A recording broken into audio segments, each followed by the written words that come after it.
right now talking with Billion Godson, co-founder of Africa Town Coalition and the Africa Town Enterprise, and laying out the work that you have tasked yourselves with. It's a lot, and Yes. Africa Town is based in the neighborhood that is officially known as Leimert Park, Yes. where we are currently sitting.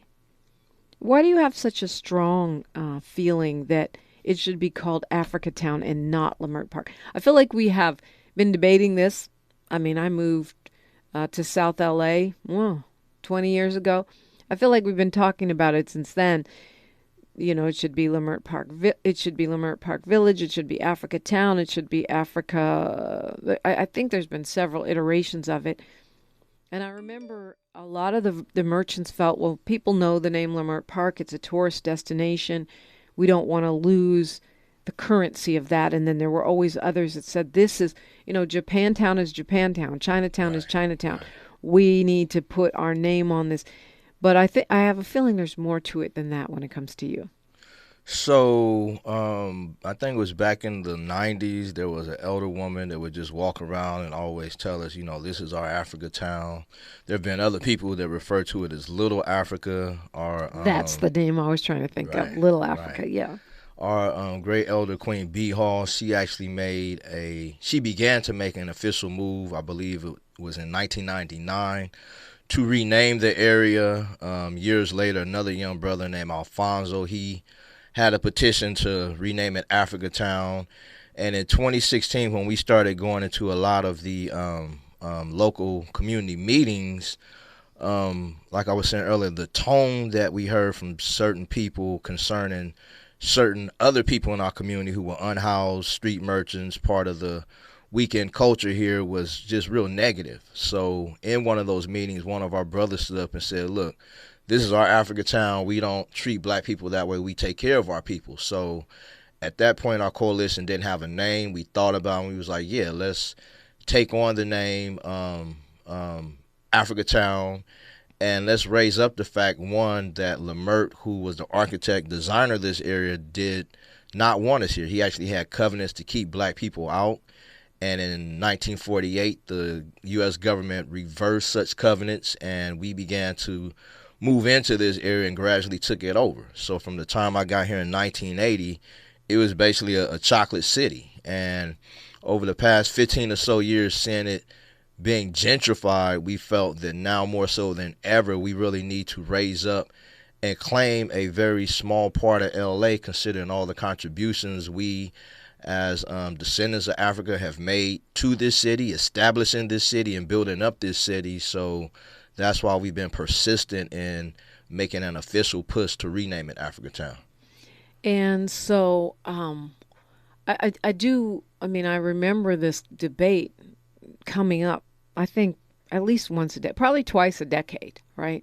Every 5 years or so. Like you said, somebody puts forth an official motion. And also the conversation about the Lemert family, which still exists and still owns parts of Lemert Park, Right. or Africa Town. Is there a compromise? Like, I know, like I said, some of the, not just merchants, residents, homeowners, we know there's been TV shows called Lemert Park. There's songs called Lemert Park. People know the brand, if you will, and they know it to be the black cultural heart of LA. Is there a, could it be Lemert Park, comma, Africa Town, USA? I mean, could it be both? Well, that's what a lot of people are pushing for right now. Africa Town in Lemert Park or Africa Town at Lemert Park. Our thing is let's just get rid of the name altogether. Let's remove that evil that was once here and look at the fact that people really are drawn to this area now because of us, because of our culture, because of our energy, because of our creativity. They're not coming because of the name Lemert. They identify it right now. But even with the work we and other people have done, a few years ago we had people come from Jerusalem looking for Africa Town. We got people coming from different parts of the world now looking for Africa Town. And again, it's really more so because of the culture we have, because of the drumming, because of the dancing. On Sundays, we have live performances that people now come to. We've started doing fashion shows over the past year that people are coming to. So it's really us that the people are coming for. Just like when they go to Chinatown, it's not so much for the name, but because people want the culture and the products made in China. So that's what we know ultimately is what will continue to bring the people here. And identifying it as Africatown makes it more of a tourist destination at that point.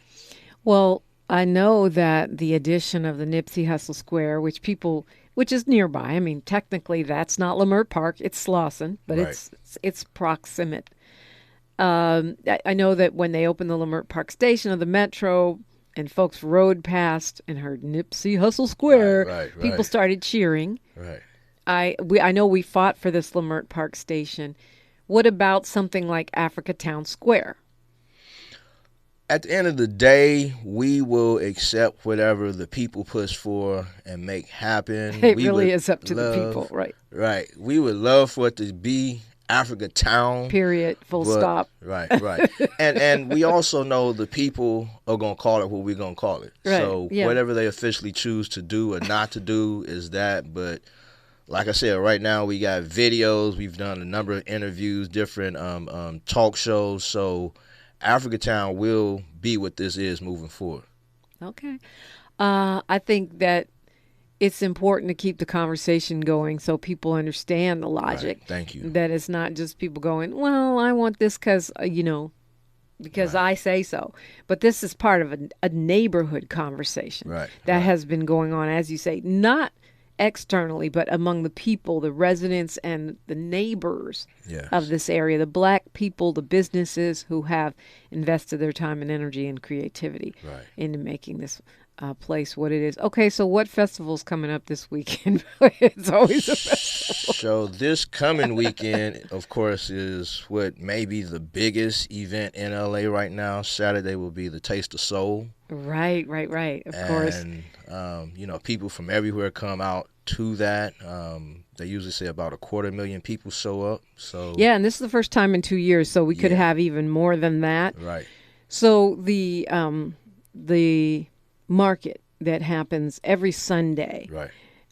Saturday is Taste of Soul. Right. Every Sunday that will not be impacted. That will still go on Sunday, even though we have Taste of Soul going on Saturday. Yes, it's going to go on.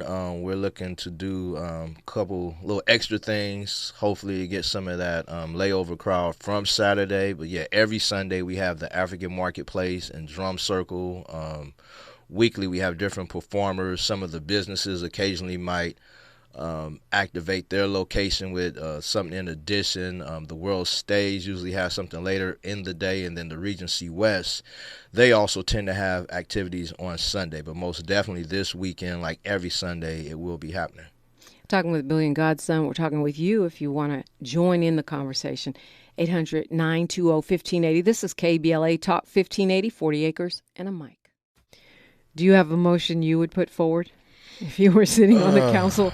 I mean, something you would change other than the change Leimert Park to Africatown motion? That's first.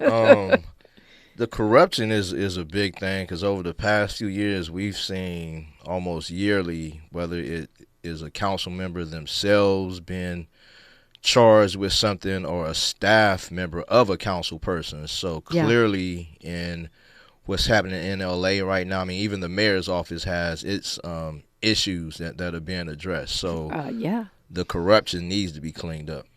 Well, I know this is an unpopular opinion probably for my friends who are lawmakers, but I don't think that police unions or police organizations should be allowed to contribute to any political candidates. Right. And I don't think developers, real estate developers, because it seems to me that a lot of the corruption we've seen, not just this recent round, but if you go all the way back in LA history, a lot of it is based on developers trying to influence lawmakers with their deep pockets. Right. So that's my proposal. I mean, I know the People's City Council pledge is no cop money, no, I can't think of it. They have a list. No cop money, no oil money is one of them. I'm not sure if no developer money is on there. I need to review it. I have it somewhere. But I think all of those are good. Right, right. Well, like you just said, with the oil situation, they're taking steps towards cleaning that up. So once the money is removed, we see progress could be made. So I most definitely agree with no developer money. Yeah. That, I mean, and we're actually thinking about putting a developer in the Right, mayor's mansion. right, Somebody help me make it make sense. right. And that to me is just Fox meet Hen House. Has he made a statement as far as what happened? Oh, yeah, he's made a number of statements. The Okay. first thing Mr. Caruso did was try to blame Congresswoman Karen Bass. In fact, they had a debate last night, the last debate of the mayor's race season. We'll talk a little bit about that when we come forward on KBLA Talk 1580. So I'm glad you brought that up, Billy and Godson. The mayoral debate, I think, may have been overshadowed by the crisis in the city council. Right. But it was interesting, and I love that Congresswoman Karen Bass called out Rick Caruso for the type of shelter he's pledging to come up with 30,000, get 30,000 folks off the streets in his first year. Congresswoman Bass has pledged 15,000, and I think the reason for that is it's a different type of shelter. He's talking about basically like shelters like emergency shelter and also possibly some kind of tent, a settlement somewhere. And what Congresswoman Bass said is the type of shelter that you're talking about represents the past, and folks are not going to go there. We need Right. permanent housing. Right. What's your takeaway from that or your commentary on that? Well, shelters and COVID don't mix. That's one of the things we've seen over the past few years. But even people that have gone into these situations say it's just too carceral. They feel, like they're in prison. So we clearly see that's not been working. Permanent housing is the only solution forward. You know what? Well, you're going to have to come back because we really don't have time to dive into what I was about to dive into. I'll say this, though. I know we can't criminalize the unhoused. Obviously, that's not the best thing. Mm-hmm. It's not humane. People deserve permanent housing and services. But the people that aren't unsheltered, the working class, and everybody, not just the working class, everybody deserves safe streets, and they shouldn't have to live with the you talk about what doesn't mix, COVID and squalor. Mm-hmm. So what's the balance? How do you protect the rights of the unhoused and the rights of regular folks that are just trying to use streets, parks? I think the biggest missing piece in the unhoused situation is what is creating folks being unhoused, and that's where the solution really lies. Because we can build situations to move people off the streets, but it's why are new people showing up on the streets, and why are those who were temporarily placed in shelters coming back to the streets. So I think it's what's creating the homeless situation is where more emphasis has to be focused. Great point. Billy and Godson, tell us how to get a hold of you, how to follow your work. I can be found on all social media platforms, Billion Godson, Godsun. Also, Africatown Enterprise on Instagram and Facebook. Or every Sunday, you can come out and hang out with us at the African Marketplace and Drum Circle, officially from 11 a.m. to 5 p.m. And if you're in LA, you probably just run into me at some point. Yeah, go hang out in Africatown, USA. Yes, come. We want you. Well, thank you for being here and Thank you for for having everything me. you do to contribute to this community where this radio station lives. This is an honor to be here with you this morning. Thank you, Dominique. Thank you. We're talking with Dr. Gerald Horn and you when we come forward on KBLA Talk 1580.